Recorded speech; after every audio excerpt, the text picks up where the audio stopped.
भ्रम एक आवश्यक विषय वाणिपीडिया से भ्रम घबराहट और उलझन का कारण बनता है, एक ऐसी स्थिति जिसमें लोग रहना पसंद नहीं करते। हमें एहसास होता है कि जैसे जैसे हम बड़े होते जाते हैं, जीवन और अधिक जटिल होता जाता है, जिसके परिणाम स्वरूप हमारे लिए भ्रम की स्थिति और अधिक बढ़ जाती है। जब तक हमें सही मार्गदर्शन नहीं मिलता, हमारे लिए ऐसी परिस्थितियों से अकेले निपटना कठिन है। बहुत से लोग अपने जीवन में मौजूद जटिलताओं से राहत और उत्तर पाने के लिए धर्म की ओर देखते हैं। जैसे ईसाई धर्म और इस्लाम जैसे धर्म समस्याओं से निपटने के लिए कुछ उत्तर प्रदान करते हैं, वैसे ही हमारा वैदिक साहित्य भी प्रदान करता है। ऐसा कहा जाता है कि यदि कोई कृष्ण चेतना को अपना लेता है, तो उसे अपने जीवन में कभी भी भ्रम का सामना नहीं करना पड़ेगा। श्रील प्रभुपाद की पुस्तकें, व्याख्यान, वार्तालाप और पत्र इस आवश्यक विषय की व्यापक प्रस्तुति प्रदान करते हैं, जैसा कि वाणी कोट्स कन्फ्यूजन श्रेणी में देखा गया है।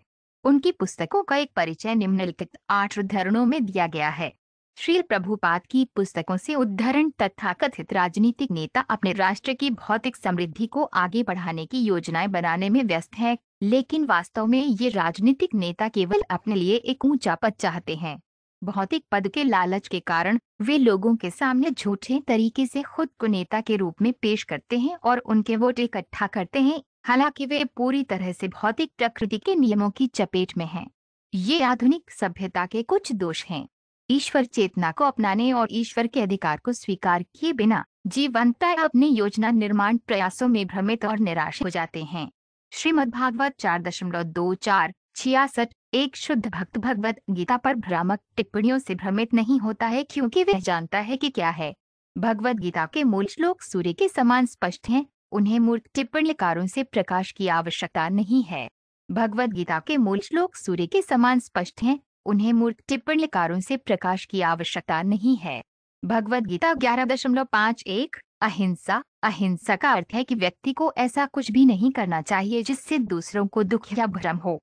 बहुत से राजनेताओं, समाजशास्त्रियों, परोपकारियों आदि द्वारा जिन भौतिक गतिविधियों का वादा किया जाता है, वे बहुत अच्छे परिणाम नहीं देती हैं, क्योंकि राजनेताओं और परोपकारियों के पास कोई पारलौकिक दृष्टि नहीं होती है। वे नहीं जानते कि वास्तव में मानव समाज के लिए क्या लाभदायक है।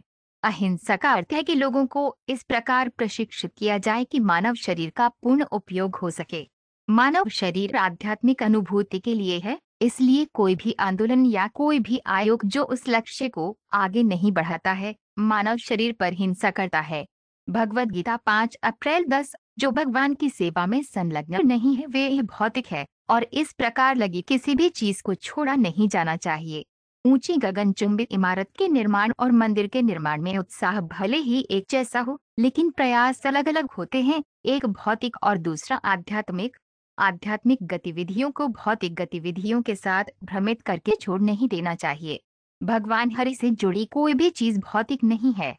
जो भक्त इन सब पर विचार करता है, वे हमेशा आध्यात्मिक गतिविधियों में स्थित रहता है और इसलिए वह भौतिक गतिविधियों से आकर्षित नहीं होता है। श्रीमद्भागवत 9.4-25। जब तक मानव समाज में बुद्धिमान वर्ग, माशल वर्ग, व्यापारिक वर्ग और मजदूर वर्ग सहित सामाजिक व्यवस्था का ऐसा विभाजन नहीं होता है, तब तक हमेशा ये भ्रम बना रहता है कि किसे किस उद्देश्य के लिए काम करना है। श्रीमद्भागवत 3.29-31। हर कोई शरीर, घर और परिवार को बनाए रखने में लगा हुआ है। फलस्वरूप जीवन के अंत में हर कोई ये न जानकर भ्रमित हो जाता है कि आध्यात्मिक जीवन और मानव जीवन का लक्ष्य क्या है।